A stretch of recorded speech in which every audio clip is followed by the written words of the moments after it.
En 1965, la serie Simon 36 se empezó a crear para romper moldes. Hoy, vuelve más inconformista que nunca.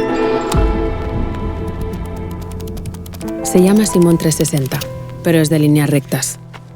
Nació hace más de 50 años y sigue siendo moderna.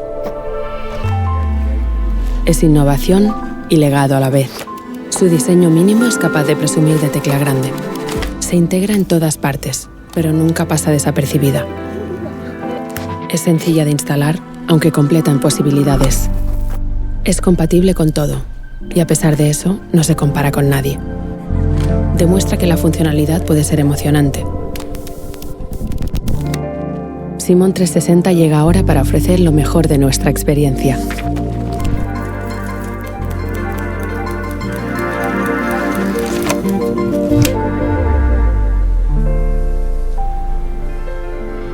Porque la serie 360 no es solo una reedición, es una reafirmación.